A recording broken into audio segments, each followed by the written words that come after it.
We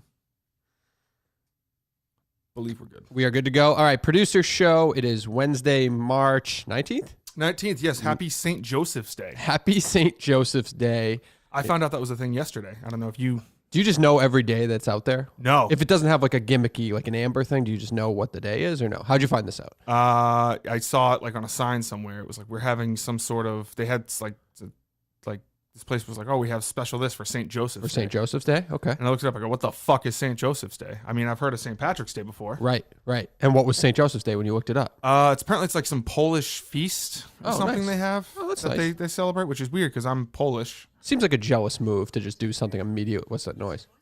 Oh, it's my phone. Sorry. It seems like a jealous move to just do it like the day or two after St. Patrick's Day. Yeah, but also I kind of respect it. I think St. Joseph's Day is going to be huge. Right. In a couple of... Right. Okay. I didn't want to start with this because a lot of people do say we don't work well behind the scenes. And so like we fight a lot. We just don't have a good collaboration. I'm going to end the gimmick because it's done its job where John and Warren said that I bring it up every show. So it's done its job. I'll ruin the gimmick is gone. I'll end it. However, I will have one grievance. You're usually like pretty fucking good at getting back to text messages with ideas about the show or stuff like that, especially with the studio redesign stuff. Yep. 2 pictures and 2 text messages went unanswered last night, which I thought was actually like a decent little, we could have had a collaborative conversation last night about what I sent. Nothing. Zip. I thought we were just so what did that mean? I just thought we were just talking about it this morning. That's nonsense. You would always text back. You didn't text back for a reason. So you think it's shit and you were just like, I won't contribute No, to that's that not true at all. conversation. If I thought it was shit, I would tell you I think it's shit. Okay. You're saying I sent a text message and you just thought we would communicate about it this morning, though when you walked in, we never communicated about it. Yeah, because we were... Did you think it was shit, though? No. Oh, okay. Did you think it was unreasonable? No. Did you like it? I think I liked it. I don't know who else would like it. Right. Which we heard some of that yesterday live in the studio, by the way, which we threw out one thing that was being tossed around, and he said no pretty quickly, right? Which is good, though, by the way. Yeah, no, that's a good thing. That's a positive thing. Yeah, that's a positive thing. But all right, well, I do think it's probably. Sorry, I'm teasing. Saint Joseph to travel back to that was Mary's husband. Yes. The stepfather of Jesus. Okay, there we go. It's St. Joseph's Day. So happy to anybody who's celebrating St. Joseph's Day. So, all right, where do you want to start on today? There's a lot. Beyond Average Mick had a podcast. I listened to it driving in today. Thought it was a great podcast. Him and cousin Christian have a great dynamic there. Sorry about the cast iron pans, which we kind of talked about last producer show. But he talked about the Kirk thing. Before we get into it, just with stupid stuff, I do have a grievance.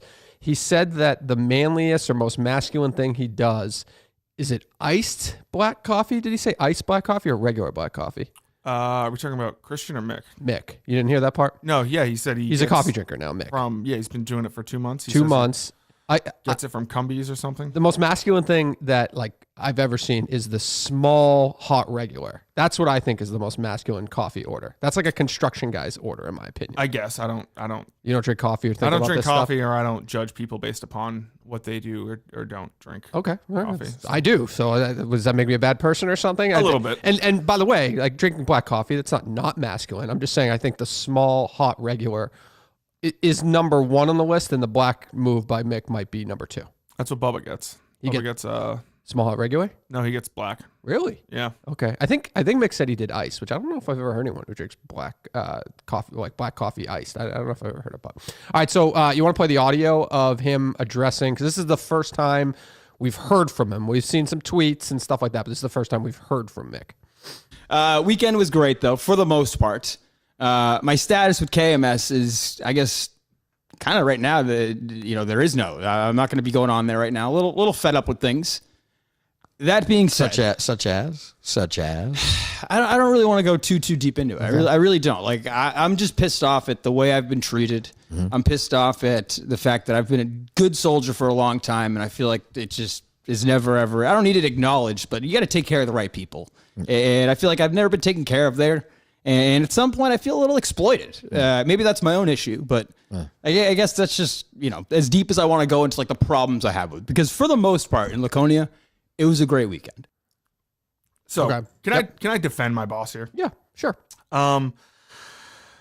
There's many problems I have with what Mick just said. The idea that he's being like exploited by the show. Later on in the episode, he says when he's talking, the only person he has a problem with on the show currently is Kirk. Right. And his main thing is like, which he's consistent there because he sent us both texts after saying that exact same thing. Yes, but his thing is like, don't reach out to me, don't have me do these things. Kirk has been nothing but great to Mick for the past since the producer search. Some people, I'm not saying this. I'm not even just saying this.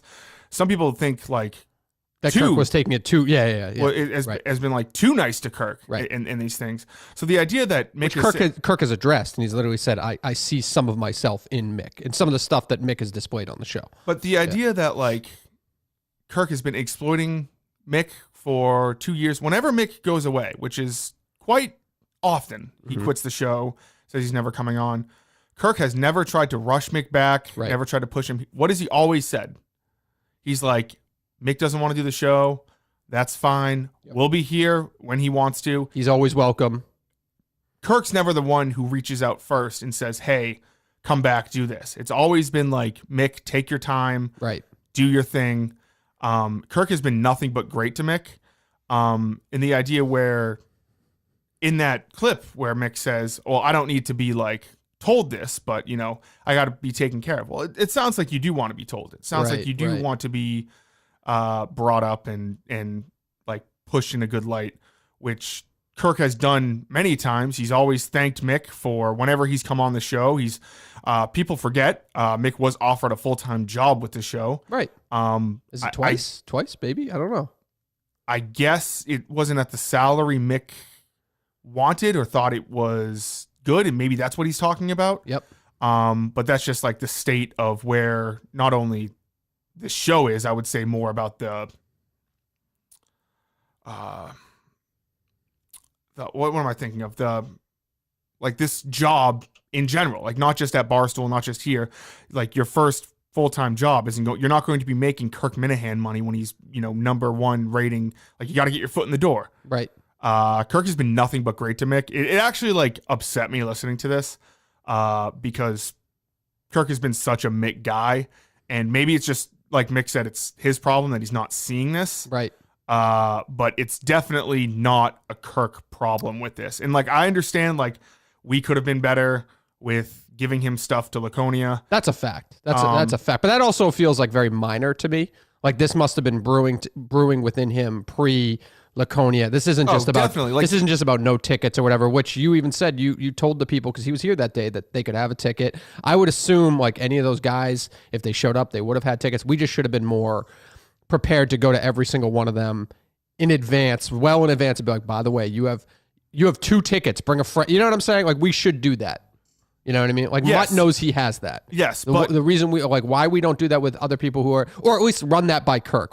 From our perspective, we should have said to Kirk, these 10 people are involved in the show. Do you mind if we set them up with a pair of tickets? Yes. We can take responsibility for that for sure. But in the Beyond Average last night, he's bringing up the fact that like when he went to Sacco for the producer search, he bought multiple pay-per-views. This is one of the things where it's like, well, no one's telling you to do these things. Right. Like Kirk never said like, hey, buy multiple pay-per-views, go there. We've talked about some of this stuff, and this stuff kind of puts me in a little bit of a pretzel sometimes mentally because there is this, and I don't mean this like one way or the other. You can take it when fans then become a main part of the show, which everything is part of the world with Kirk. Sometimes it's tough. Like it's tough to always think about that. Like I think of, even though Mick comes into the show all the time and he's a larger presence than even some of the other third chairs, I still think of him as a fan first, doing fan related things. Like Mike Mutnansky, and maybe I'm wrong in thinking this and I'll have to change my ways if people describe it differently. Mike Mutnansky, even though he's a fan, he wasn't a fan first. Like I don't assume when tickets go on sale for, Sacco that he's on the computer trying to get them right away. I don't assume that because I just think You know what I'm saying? Like, it's kind of like this elevated thing. And maybe I have the wrong thought process but like, I thought for sure, and I think it was confirmed, like John and Warren is on the computer trying to get tickets. Yep. Just because it's a weird dynamic. So if we're thinking about that the wrong way and certain people become more elevated than others because of their participation in the show, then we should be like absolutely thinking about that. And I think that's kind of fair with a guy like Mick, with Montante. I agree. And I get like where you're coming from trying to defend Mick, but I'm also just trying to defend Kirk in this instant, in which like, I just don't think I'm just providing. Me and Mick have had our beefs in the past. Yeah. I think about him, what he thinks. Like we're in a good spot now, but I just wanted to come out and just say like it was just I don't think Kirk. I think the word exploited. First of all, don't love that. Is definitely Kirk has always said like, come in, we appreciate you. He's offered to pay Mick. And you also can't do this thing where you've been offered jobs and then you say, the thing is he flips flops. Like a month ago, if you asked him, he would have said, no, I don't want to be paid. I don't want this. Don't want this. If you want to be paid, but you're saying you don't want to be paid, you can't expect Kirk's a genius. He's not a mind reader. He can't predict how you're going to feel about things. Sure. I think he does an excellent job. He's always tried to get people more involved. He said at the beginning of the year, he thinks it's going to be the year of Mick. Like Mick's not going to quit anything this year. He was really pushing for him. I know that if another opportunity arose at another company or something in some sort of podcast production, Kirk would have vouched for Mick. 100% would have done this. I can't speak for him now. Wanted him to be a part of the case, which seems like it's going to be a much bigger role going forward. Kirk has done nothing but vouched for Mick and tried to include him. I agree, and I'm not like fully defending Mick. I'm just saying like I can understand how somebody can have a viewpoint of where his is at, but I don't think like I would not agree with Mick's assessment of how Kirk has handled the situation. Mick is not forced to come in here in any way, and I understand like he's going out of his way sometimes to do it, and we appreciate it, and maybe we just don't say it enough or things like that. But I don't know. Like you can always say no to things, and you're not going to get like eliminated from the world. Do you know what I'm saying? Like he had control over the last few months, however this is built up, because I don't really think it's about tickets to Laconia. It just doesn't, or where he was sitting in Laconia. I don't think it's really. I don't know because I legitimately don't know, but I just know that like Kirk he's been. If you were to rank Mick guys on a scale of, it literally goes like he's Kirk 1, cousin Christian 2. Right. I'm not just trying to like do that because it's Kirk. I just based on his words and the amount of people who hear his words on a daily basis, like he's the number one maniac. He's the number one maniac. Yes. So I feel like. And another point during the podcast, he's like, I mean, it's one thing to be a Mick guy on the air. It's another thing to be him off the air. Yep. Kirk was from what I can tell, maybe Mick has a different experience with this. Off the air, Kirk is just as much or was just as much of a Mick guy. Yep. So it's just frustrating when people paint Kirk to be something he's not. I don't want to say it's like the same. It frustrates me when this happens. In the same way, like when Bob, I feel because this is like going after like Kirk's like what he does. It's a personal shot. So yeah, it's a little bit of a personal shot, but obviously if that's the way he feels, like credit to him for just like out there and saying it. But I don't know. So either way, I hope at least from my perspective, I definitely in your perspective, at least when it came to the Laconia thing, I think we can be better and that can change. And that's an example of how we would go forward. We've acknowledged that, but also Mick's beef sounds like it's not with us, it's with Kirk. Right. So I just wanted to go out there and talk about and at one point during the podcast, Mick does say, he's like, just leave me alone, which I think I don't want to speak for Kirk, but I believe like when Mick's gone away in the past, Kirk's had no problem. Like, yes, he'll mention you on the show, but he won't ever be like, where is he or what's he doing there? Like he gives him time, says, take a year off, do this, do that. Yeah. So, I mean, if he truly wants to... I do think it's the right play. I think he was kind of wishy. Maybe I'm wrong. I thought he was a little wishy-washy in tweets, being like, I might, even though I won't go on the show, I might still do Mike and the Minifans. I think he borderline ruled that out in the podcast for the most part. That's probably the right play, I would say. So if I'm a mentors with the network, I'm probably looking for somebody. I don't necessarily know what the right play is. Right. Because if you're goal is to get paid, is that the right play? If your goal is to leave the world, is that the right play? I don't know. I can't get in the mind of Mick. Yeah, I think he's said it all at this point, so that's between him and Kirk. Especially if he's going to call out Kirk directly, that's between them. So, but anything else from the podcast that needs to be addressed? It was a good episode. Cousin Christian put on a good show. I enjoyed it. Montante confirming he jerks off 3 or 4 times a day. He normalized it. Morning and nights you jerk off. That's that's basic, I guess. And every now and then you fit in 1 or 2 during the day. Yeah, not horrible. Not a horrible take. I think morning jerk offs are great. You ever get like a morning boner is different than any other kind of boner. Right. But I don't like that. But then you got to pee first. You know what I mean? You ever get that where you jerk off before you pee and then it feels funny for a while? Yeah. Or then you pee and then you don't have to jerk off. Right, yeah, you got to debate it. Any you got the chat open over there? Any comments? Let me pull it up. I can't. Any comments just because of the Mick thing? A lot of people, I'm sure, were listening to that yesterday. Let's see. I'm not reading this in any order. I don't know if this is negative, but I'm just seeing a Mick comments I'm reading. Mick is live Mick is like every Kirk orbiter. They just piggyback off his success so they can get a show on the network for 30 people to watch. They will then wave their arms. Let's see. Justin cares about the show. I don't want to be totally negative. Anyone here? Mick was right about being comped for the ticket ahead of time. Mick is wrong about making the big spectacle of it. Big maniac here, so I'm still riding. Oh, Mick's in the chat. There we go. Someone tell Justin to come up for air. I think he's just taking a little shot, which is fine. But if I truly thought, maybe people won't believe this, but if I truly thought Kirk has been exploiting Mick, I would, in a roundabout way, say it. But I just don't think that that's usual. And Mick, if you want to be left alone, what are you doing in this chat right now? Yeah. I don't know. I work for the Kirk Minifan show. I understand you don't necessarily have a problem with me. You have a problem with my boss right now. But I'm going to say my piece. My boss has been very good to me, so I'm going to. And I don't think he's been very bad to you. So I'm going to defend him. Right. So. All right, that's basically the comments. I was trying to see if there's anything else. But anything else from the podcast that stands out that you want to touch on or no? No. Maybe Mick's moving back in with Cousin Christian. It wasn't really touched on. They didn't talk about that. Yeah. Okay. By the way, is anyone in the chat? Let us know, because this is still in. There's still things being ordered from the technical aspect, and still stuff going on here. I think we solved the buzz. And by the way, I don't think anyone knew the fucking buzz existed until we told them there was a buzz. There were some comments. Yeah, but we told them there was a buzz. There was a buzz though, and but we told them. We told them, and then they acknowledged the open buzz. source, and yeah. When there's a problem, we need to discuss it. Right. I think that's what we do it here on the producer show. That is true. I think we fixed the buzz. I was thinking about this before we launched the show. So Kirk yesterday was on that March. What are we calling it? Because it's sponsored. I don't want to screw it up with Experian Breakers. Experian Breakers. He was on that yesterday. He is partnered up with Rico for a chance at $40,000. They picked as a team. They have Omaha. I realized this morning, Omaha is at the Dunk tomorrow night. Oh, really? Omaha is 9:45 tomorrow night at the Dunk. Should there be some presence there? I mean, should we be backing Kirk for this? Obviously, we're backing Omaha and backing Kirk. I mean, wouldn't be the worst thing in the world for maybe, I don't know. You're into March Madness, right? Should be supporting them. Definitely seem like I was into So March that's Madness. a late game. I think that's like the 9:45 game. Yeah. And by the way, I was right about that. You were wrong. Yeah. 4 games. I just don't know if they separate. My question was, do they separate the sessions of those games? Which I don't think they do. I went in college. This is now dating myself a long time. It was in Worcester. And it was a great fucking day. 4 games. So, but no it's tape. at 9:45. Yeah, 9:45. It's late. That's super late. That is late. Yeah.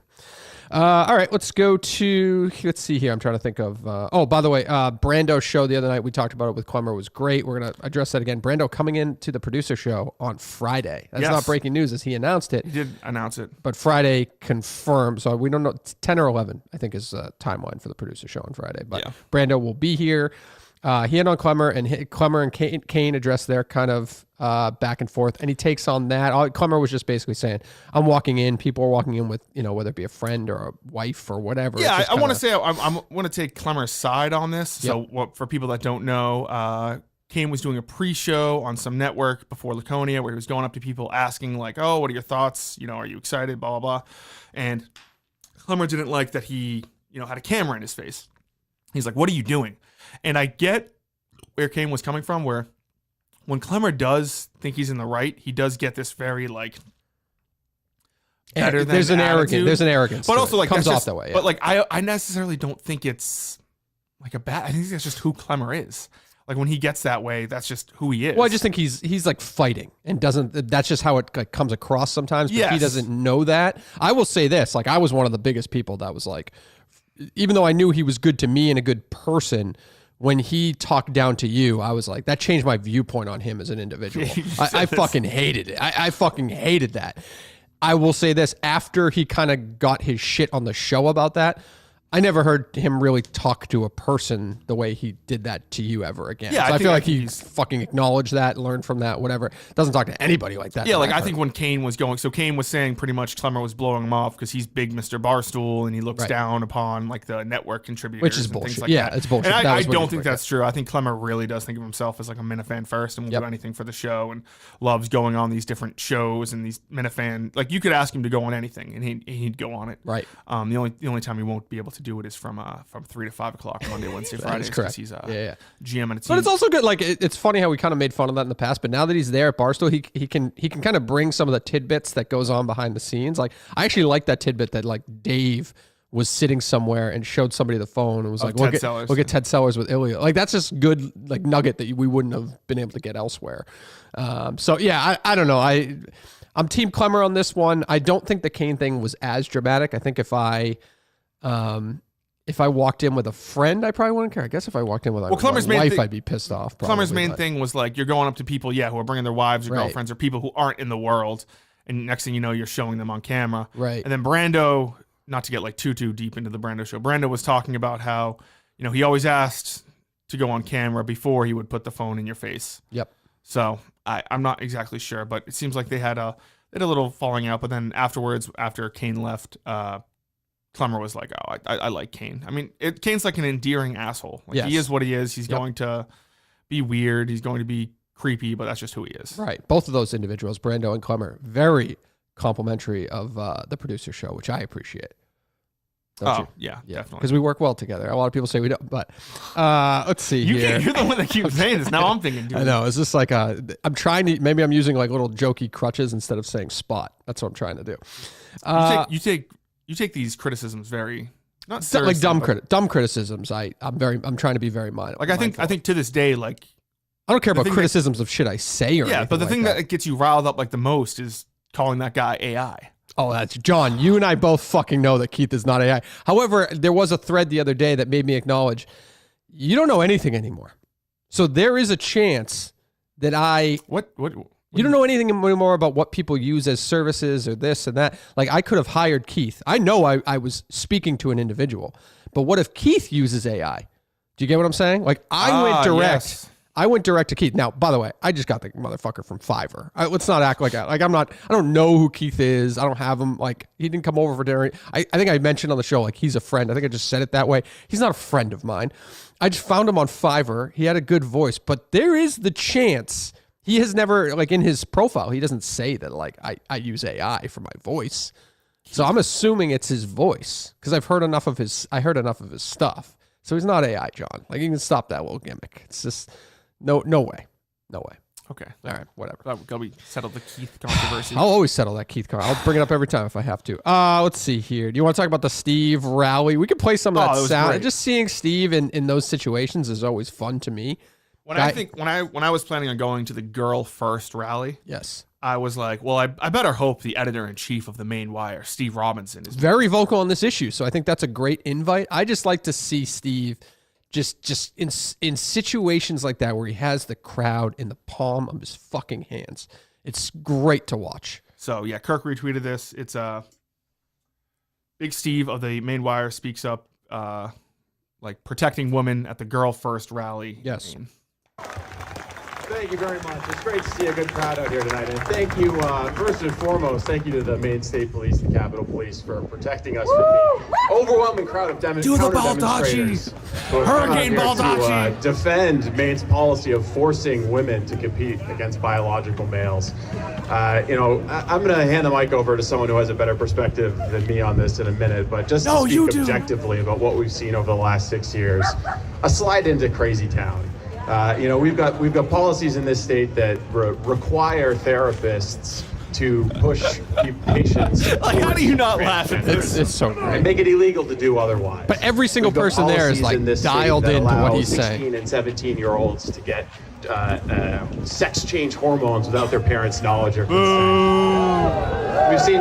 He's the only person I've ever heard say transgenderism. I've never heard anyone He does say that. transgenderism Yeah, and that's race a theory right ahead wing of the talking basics, reading, writing, and arithmetic. All of this has happened over the last 6 years, and anyone who objected to it was bullied into silence. They were bullied into silence. yeah. And finally, now I think that the tide is turning, and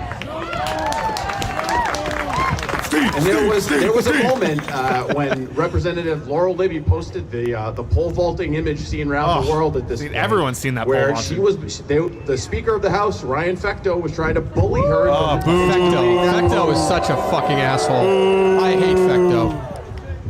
But the people shared that post not because, as the left wants to believe, out of hatred for anybody, Out of love. but because of the Fucking sense libs. that this is Own an 'em. unfair policy, it's not right, and it's not rooted in reality. And eventually, choosing to keep that post up and other people deciding to share it was the breaking point here in the state of Maine, where people are finally standing up and saying, the no post more was to the breaking bullying. point. No more to the left-wing bullies. We're going to stand up and speak the truth. You got him. Listen to that crowd. Now we have to go to the Pork Fest. We have to hear this. With that, I'm going to hand the mic over to Julie because, I'm not a female athlete, as you can see. Although if someone finds a Dexter yearbook, there's a picture of me that I probably don't want public. That's a good joke. That's a good joke right there. It's a great joke that no one in the crowd gets. Hey, But he commanded that crowd, so that's a good performance out of Steve right there. That's perfect. Steve, when he's like going and like you can tell like this is what he's passionate about. Oh, 100%. I'm curious. I was thinking the other day, what's Steve's like next documentary? Like that Matt Walsh guy? Yes. You know how he literally made like What is a Woman or something? Right. Yep. And then he also made like How to Be Anti-Racist one. I think Like, yes. So like he makes multiple. So Steve already made the Chinese weed documentary. Yep. What's his next one? That's a good question. Like you can't do a sequel to like the Chinese. Like hopefully like years down the line there's a sequel right. where it's like and now I didn't triad weed is no more. I mean, But that's his. This is his next. Like the trans stuff is his other big issue. Could you dial it in more somehow? Like the what is a woman thing is overall right. It's like big picture yes. trans issues. Could he dial it into like sports or something like that? And specifically like high school. yeah, I don't know. So, but that's a good question. So that's Steve. Perfect situation for him. Great clip out of there. Let's go on to just because we kind of put it late last night. Any studio updates we need to give to people? Patched up everything. Thank you, Kirk's painter. He came in a couple days late last week and then early this week. New coat of paint coming. Should be done by the end of this week. Yep. Gonna have it painted end of this week. Yep. Other than the buzzing, I mean the buzzing is just Buzzing's gone. And once it's painted and once we have some of the stuff we ordered for other things, we can get those new camera angles that everyone's begging for. Menners, we're going to get you those new camera angles. I promise you that, Menners. So, did you listen to the Minifan? I did. I liked show? it. I thought it was better than the first episode. Right. I thought it was better. And how they kind of tried. First of all, credit where it's due. And I know we get some criticism around here, but Tommy Quinlan produced a hell of a show. Did a great job. Having those clips ready, was ready with new topics every single time. Did kind of a little bit of a hybrid between Minifan stuff and then kind of pop I culture liked stuff. like there were stories in which I think Menners there were some points where he was obviously trying to do a Kirk impression where he like makes a joke which is perfect. where he which says fine. like oh I'm only obligated to do 50 minutes and I was like I didn't understand what he was saying. And I Which was is like- great. and Which I was is like great. oh yes haha yes Kirk sometimes says that. Yeah. But there were some stories that like we never would have known about. Like you see the woman who like took the baby away from the meerkat or whatever. Yep. Like that was a good story. That was a good story. He was talking about some other Australian things. I think it was a good listen. Yeah. John and Warren and Cinema Lords do a good job. Right. There was some ball busting going on back and forth. I truly enjoyed it. I thought it was a good listen all around, and I think it proved the point, which is 60-40. That's a good. I feel that was a 60-40 show, if you ask me. It was mostly Minifan related stuff, and then it went into the. But even the Minifan related stuff was good because they kind of like broke down the Snell stuff one by one, even then went back to it with stuff. So overall, I give that show. If I'm being Brando here, I give that show an A-. I would say. Yeah, I give it an 88. I think it was good. Okay. I'm excited to see where the future holds for the Yeah. Minifan Network.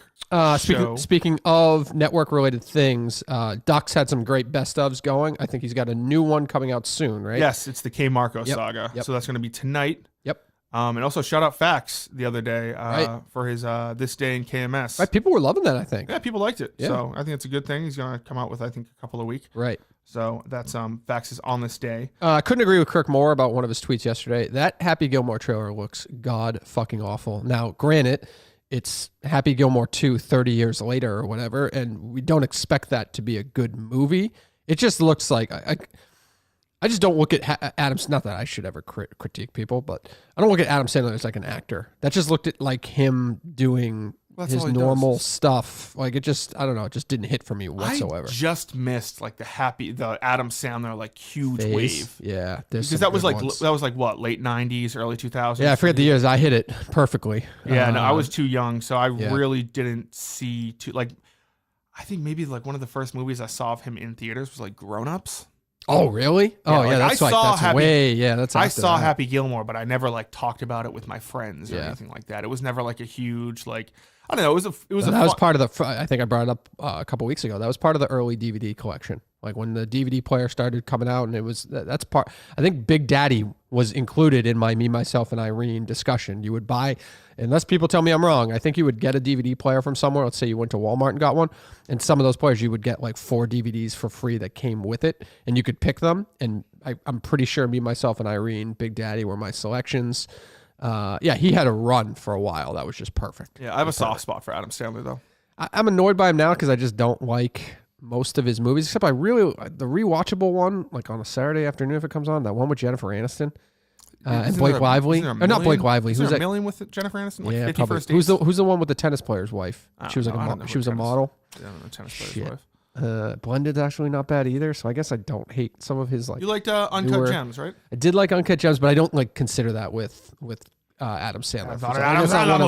It's not one of those movies, but yeah, he had a hell of a run. Did I ever tell you when I was in high school, there was a teacher I didn't like, and I believe it was sophomore year of high school. I bought like everyone in my school gifts. Yep. I spent like $1,000 like buying just gifts, and a lot of it was movies and stuff like that. Gifts for like the holiday season. Yeah, I came in the day before Christmas, and I just did you have a big bag? Oh, I came in with a huge sack. I felt like Santa Claus. It was awesome. What an asshole. Like I bought like, oh no, what an asshole. Like I bought a bunch of like The Dark Knight I gave to people. I tried to get like mostly everyone. Yeah. But there was this one teacher I didn't like. Oh, you have to get everyone at that. If you miss somebody, now you're an asshole. Also I brought lollipops too in case I like forgot. So the lollipop was a backup gift. Well, because also like my class was small, but like there were people like in the grade like below me that I wasn't friends with or something like that. Got like, it. Makes sense. Yep. So there was a teacher I didn't like, and I got her Jack in Jill because it was like the worst rated movie of all time. Movie stunk. Yep. And then she wrote me a thank you note saying about how much she enjoyed watching it with her cats. Well, for you, like, in fairness, you got Jack and Jill probably because you're not buying like $19.99 DVDs. You're buying. Oh no, these were like section. Black Friday, like right. $1 in the bin. You're going to the bin. But there were some gifts that were legit. Like I got this one girl. I think it was Keith Urban like CD set. It was like Keith Urban's not bad actually. I think $55 and it was all of his CDs, and I was like, that's pretty good. I think I had a debate with Montante about Keith Urban being like one of the most underrated country performers. I forget what our debate was about, but he's got some hits too. Days Go By. I don't know if it was that album, but that's a good gift if so. We didn't bring it up on the last show, but Roscoe reached out to me that the Minifan world was ablaze with this Wright's Chicken Farm. Okay. Tweet. Did you see this? Yes, the sauce picture or whatever. So he said like best food and best restaurant in Rhode Island. Yep. I tweeted out a picture. Kirk retweeted, said that sauce looks terrible. Yep. I will say the sauce doesn't look great. Have you been to Wright's Chicken Farm? I have not. No. I went there. I think I was in middle school. It's this huge open farm. I believe it's like all you can eat family style. Yep. So you sit down and they bring you just like endless chicken. It's a very Trudel restaurant. Like we just love there, and it's just stuff ourselves full until feels disgusting. We went there years ago. But a lot of people reached out and said it's actually a great spot. The sauce doesn't look great, but it's a lot better. I don't think sauce in pictures like that ever looks great. That's where you got to take. That's where the fork comes into play, and you're spreading it around. Like if you just get the sauce plumped there, it never really looks that good. That's a good point. You know, I don't know. That's a good point. But world was ablaze with right. that. Okay. Let's see. Talked about that. Oh, the show account tweeting the Who's Tommy clip Yes. This weekend. So there was an all-female Celtics broadcast last night. All female Celtics broadcast last night. It didn't seem like it went great. And then on top, like it was a bad broadcast in general. It was boring or whatever, I think was the perception I was getting out there. And then to see that somebody didn't know who is like the biggest feature of Celtics broadcasting history, like just it's just a bad look. That's all. And I was texting with Kirk about it in the morning, so that's all. That's why we posted it. But Bad look. I guess that person is just kind of out of left field anyway. The person who didn't know, it's like a WNBA player who came into. I don't know. I guess you should probably do a little bit of your homework, especially if there's an award named after that person that each game from the television partner. But why do they have to do this? Like, why can't you just have a good broadcast 82 games out, or however many? I don't know games why they did it. Was it just a special thing that they did? I don't know why. Did they have a reason to do it? I just almost assumed that the play-by-play guys like had a different engagement and they needed to fill it somehow, and they just did this gimmicky type of thing. But I think they did it. Did they do it last year too? Is that what they did? Yeah. I don't know. It's harmless anyway, really. I don't know. I don't know what the ratings are for Celtics games, but I don't know. It's a harmless to just do it and try it and see what happens with it. But will they win the championship this year? Yes or no? It's tough. Back to back is tough. That's not what I asked. Yes or no? Yes, they will. Yes. Yes. I agree. Yeah. Let's see what else. Movies. Snow White releases this week. Just to hit on that. Are you gonna go see that? I am gonna go see it. I love her. I don't like the remake stuff in the world. I'm not. I don't like the. You love that girl? Is that what you said? I do. The one who's a psychopath? Oh yeah. Oh okay. Rachel. Why do you like her? What's she she's just from? hot. Where you? Oh okay. She's just hot. I saw her in Hunger Games, the prequel to the Hunger Games. Who's the girl you said you were attracted to at Friday Night Lights the other day? That people were like, oh, that's so weird. I said I had a crush when I watched it. Oh yeah, the girl who you might have worded it weird. Maybe that's why. Yes, I had when I was watching it in high school. Yes. Okay, I was a junior in high school is when I started watching it. I had a crush on Julie Taylor. Coach it wouldn't have been an issue if you worded it like this, but you had to word it like, maybe you said I have instead of no. had. You went back. I don't currently have a crush on sophomore Julie Taylor from Friday Night Lights. I did see this. But by the way, I saw people tweet back that you can get it on Netflix. You cannot get Friday Night Lights. That's why I think they just got taken off Netflix. My assumption was it was going to go on Peacock soon. I assume because it's an NBC property. So I don't know. We're waiting for that because I don't really feel like buying the. But thank you, Cinema. Cinema offered to send me the Friday Night Lights DVDs, which is classy. Though I don't have a DVD player anymore. That's the thing. You don't have any DVD. You don't have like an Xbox or anything.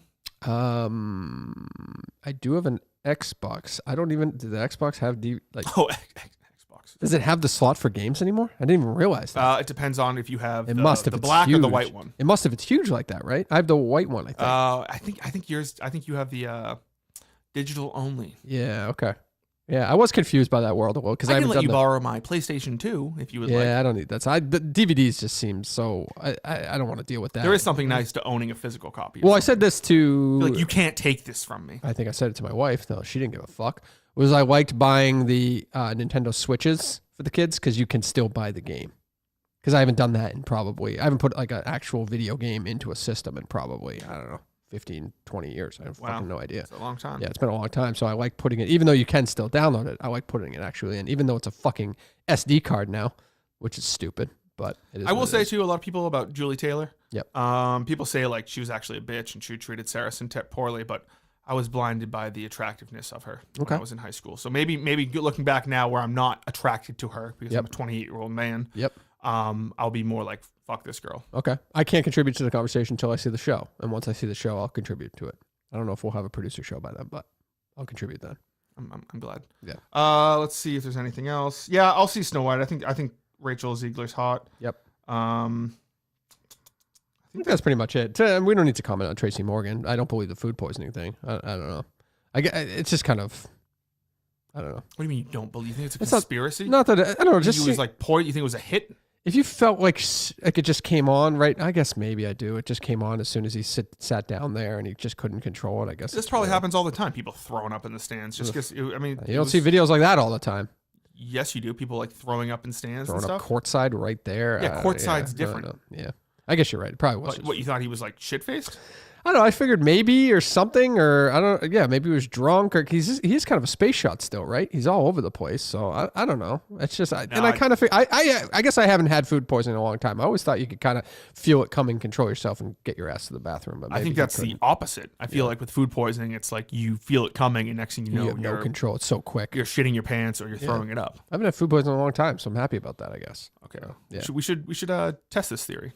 We'll like cook up some to terrible chicken. Deliberately give me food poisoning. Yeah, it'll be fun. Okay. So. I think we touched on all the Minifan related stuff. I don't think there's too much else. I was happy to see on a news perspective that Michael Proctor was fired this morning, so that's great news from the Massachusetts State Police standpoint. So that's good. Besides that, I think we hit everything. Perfect. Are we good? All right, we will be back on Friday. With Brando, by the way. So that'll be good. See ya. Bye. God bless.